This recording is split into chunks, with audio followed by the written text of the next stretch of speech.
You watched it, you loved it, you didn't quite get the ending. What on earth was that strange scrolling text at the end of Interstellar? Hold on to your space helmets as we unravel this intergalactic mystery.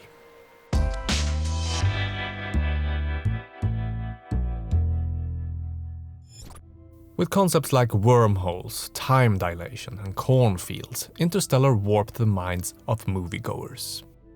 But the biggest head-scratcher was the ending.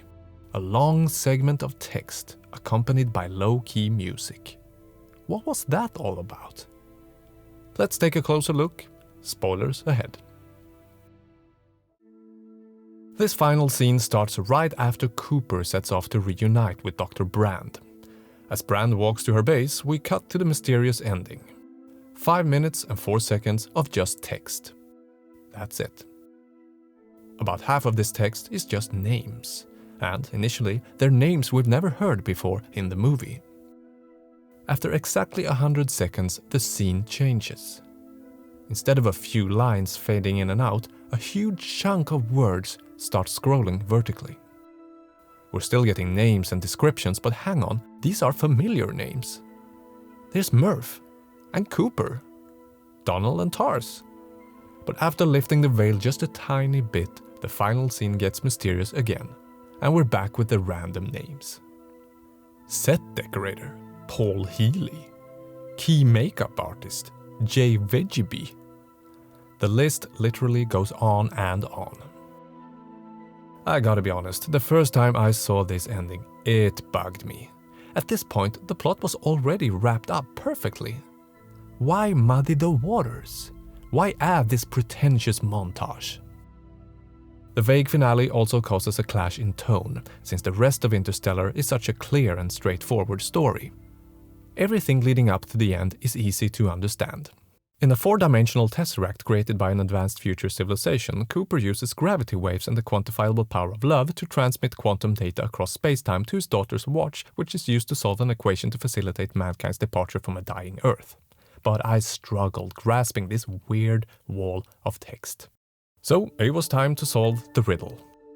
My first move was to contact Paramount Pictures. On its homepage, Paramount lists email addresses to its various departments. I emailed them all, asking about the strange ending. Now, most of these messages are still just drifting out there in the darkness, and I only got one reply. Dear Jonas, thank you for contacting Paramount Pictures Parking Service. Our department handles on-site parking for visitors and production crews. We are not involved with the scripts of any Paramount movie and cannot answer your question. No luck there. And my emails to NASA and the Anne Hathaway fan site resulted in similar replies. So I had to find the explanation for the ending myself. After studying Interstellar and its final scene, I soon formulated my first theory. This revolved around Professor Brand's calculations. Could all of this random text be the final equation that Brand and his daughter worked on? Thematically and visually, that would be a fitting ending to the film. But I abandoned this theory pretty quickly for a few reasons. A, it wouldn't fit on Brand's blackboard, and B, the list doesn't contain any cool mathematical symbols like pi or greater than. In the spring of 2017, I came up with something else. Could the final scene be a visual representation of Cooper's final journey? Is this black and white list his point of view zipping through space? After all, Cooper has seen some strange stuff in his trips earlier in the movie. This would also be a nice nod to the Stargate sequence in 2001, A Space Odyssey, a film that Interstellar is heavily influenced by.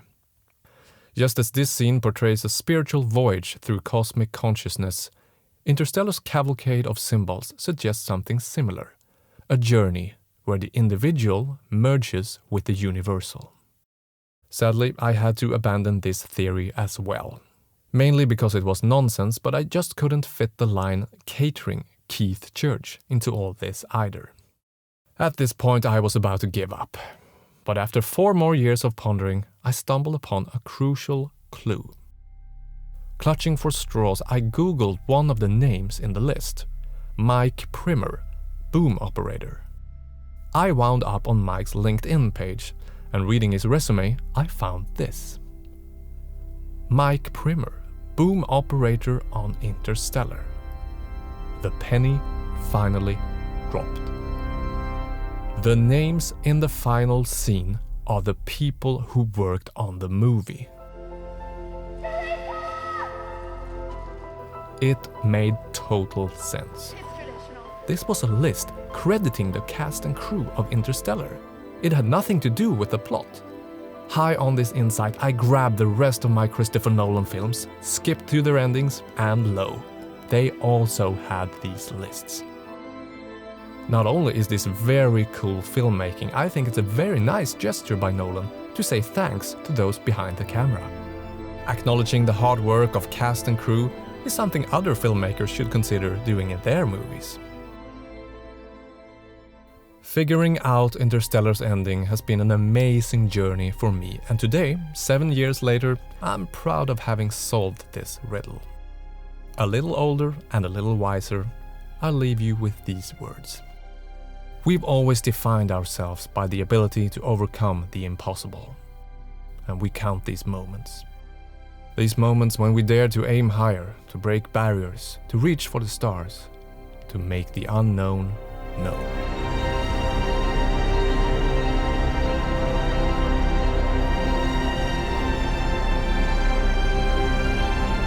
Do you want more analytic videos like this?